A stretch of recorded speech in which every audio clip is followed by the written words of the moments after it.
इलाके में एक रिहायशी मकान में आग लग गई है और इस आग ने इस मकान को खाकस्तर कर दिया और साथ में कुछ मकान भी लपेट में आ चुके हैं।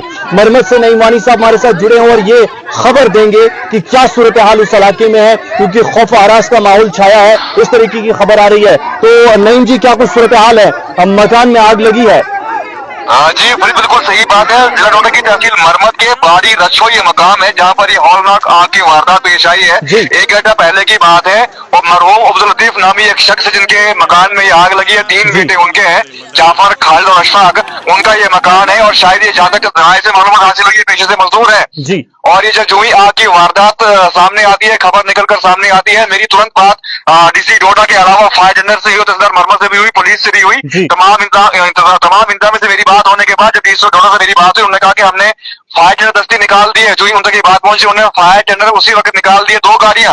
लेकिन अफसोस की बात यह है कि आप जानते हैं कि 2 गाड़ी तो वहां से निकली नहीं साहब, सवाल आपसे फिलहाल ये करूंगा, दूर तो है लेकिन फिलहाल मुझे ये बता दीजिए ताकि नाजरीन भी जान पाए, क्योंकि भयानक आतिशबाजी का जो आपने कहा, कोई जानी नुकसान इसमें निकल कर तो नहीं आ रहा है या फिर कोई माली नुकसान, क्योंकि माल मवेशी भी साथ में, और आपने कहा कि बहुत सारे ये घर जो है ये बिल्कुल साथ में है और इस घर को जो है रात के ढेर में तब्दील होते हुए लोगों ने देखा और बाकी मकानों ने भी आग पकड़ना शुरू कर दिया है। तो इस हवाले से क्या कुछ कहना है, क्या लोग सेफ हैं और क्या कुछ माहौल वहां का है? फरीद, आखिरी इतलात मौसूल होने तक जानी कोई भी नुकसान नहीं हुआ है, लेकिन मकान की बात करें, मकान पूरी तरह से राख के ढेर में तब्दील हो चुका है और जो बाकी मकान तो वहां पर है वो भी आहिस्ता आहिस्ता आग की जद में आ रहे हैं। जी फरीद। नहीं जी, कितने जो घरों को है अभी तक आग लगी है या कितने घरों ने अभी तक आग पकड़ ली है और इस घर में मुश्किल होगा क्योंकि उस इलाके से वाकिफ हूँ, उस जगह से वाकिफ हूँ, ये कह रहा हूँ तो मुश्किल होगा कितने घरों ने आग पकड़ी है। लेकिन इतना मैं बता सकता हूँ कि वो घर जो बिल्कुल नजदीक है वहां पर, जैसे हमारे वो मॉल वारवन में ये हादसा हुआ था, घर बिल्कुल नजदीक थे, ठीक उसी तरह यहाँ भी कुछ घर नजदीक है। अब कहना ये मुश्किल होगा कि कितने घर जद में आए हैं कितने नहीं, लेकिन जो लोगों से मेरी बात हुई है वो जो बाकी घरों को बचाने में लगे हुए। जी फरीद। नईम साहब, जैसा आपने कहा कि डोडा से अब गाड़ियां जब तक वहां पर पहुंचती है, रच्छो शायद ये आपने इलाका कहा, कितना ये वक्त लगेगा, और इस बीच आपने मलवाड़वन का जिक्र किया कि बस्ती में वो जो है आग लग गई थी, तो क्या ऐसा माहौल बन सकता है और अभी जो बुझाने का काम है वो किस तरीके से जारी और सारी है? देखिए फरीद, लोग खुद आग बुझा रहे हैं। आप जाहिर सी बात है, गांव का मामला है, पानी तो लोग खुद ले रहे होंगे बाल्टी वगैरह में, लेकिन अगर 1-1.5 घंटे में गाड़ियां वहां नहीं पहुंचती, कुछ वक्त में गाड़ियां नहीं पहुंचती, अगर आग पे काबू नहीं पाया जाएगा तो जाहिर सी बात है पूरी की पूरी बस्ती जलकर राख हो जाएगी। लेकिन ये अभी फिलहाल इसकी तस्दीक करना बहुत मुश्किल होगा कि इसके एक मकान के अलावा कितने मकान ने आग पकड़ी है, लेकिन ये तस्दीक है कि कुछ मकान और आग पकड़ रहे हैं जिसको लोग बुझाने में लगे हुए हैं। अभी फायर ब्रिगेड का जो अमला वहां से निकल रहा है, ये कब जैसे निकला और कहां पर पहुंचा है, इस हवाले से आखिरी जो मेरी बात हुई है फायर सर्विस के अहदेदारान से, आधा घंटा पहले की बात है या पौने घंटा पहले की बात है, ये गाड़ियां वहां से निकली है। लेकिन आप जानते हैं कि रोड भी खराब है और सिंगल वे हमारा है ये, तो गाड़ी को वहां पहुंचने के लिए कम से कम भी 1.5 से 2 घंटे लग जाएंगे। नहीं साहब, आखिरी सवाल ये रहेगा कि ये जो बस्ती है, कितने घर ये हैं वहां पर और कितने घरों को खतरा है, क्योंकि आपकी बात जो है डायरेक्टली वहां पर हो रही है, शाहिदीन आपके साथ राब्ते में है, तो क्या कुछ इस हवाले से अपडेट है?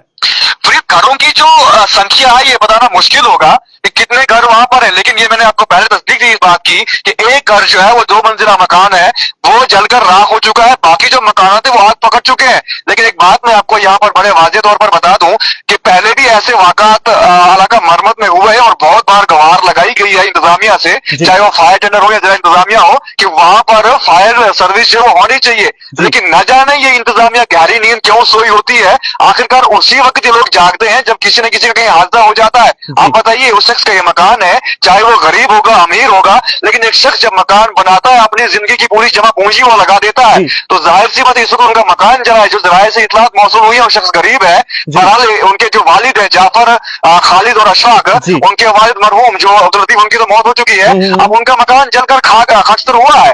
लेकिन एक बात मैं बताऊं कि यहाँ पर अगर फायर टेंडर होता तो शायद इतना बड़ा हादसा होने से बच जाता।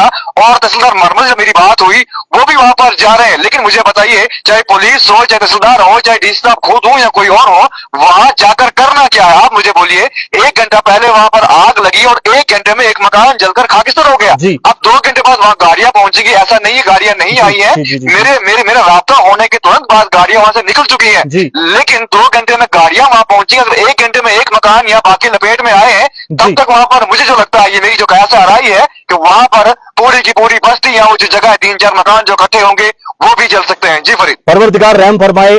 नईम जी हमारे साथ जुड़े हुए हैं। नाज़रीन दुआ कीजिए आप सभी लोग, जैसा नईम साहब कह रहे हैं वैसा बिल्कुल ना हो, क्योंकि जैसा इनका कहना है कि घर बिल्कुल नजदीक है और वहां पर भी मलबल जैसा हादसा हो सकता है अगर वक्ती तौर वहां पर आग ना बुझाई जाए। और बताया जा रहा है कि कोई कमेंट में भी हमारे साथ जुड़े जो कह रहे हैं कि चार मकान एक साथ है, तो खुदा से इस वक्त दुआ कीजिए कि वहां पर जो है तमाम लोग बाहिफाजत रहें और आग जो है उस पर काबू पाया जा सके। हालांकि इंतजामियों की इन तमाम चीजों पर तवज्जो देनी चाहिए। हर एक इलाके में फायर ब्रिगेड का अमला होना चाहिए ताकि इस तरीके के मामला पेश आते हैं तो उन्हें जो है उसी वक्त किसी तरीके से निपटा जा सके। मजीद तफसीलात के साथ हाजिर होंगे, लेकिन इस वक्त की सबसे बड़ी खबर नईम साहब की जुबानी आपने सुनी। बहुत बहुत शुक्रिया आप सभी।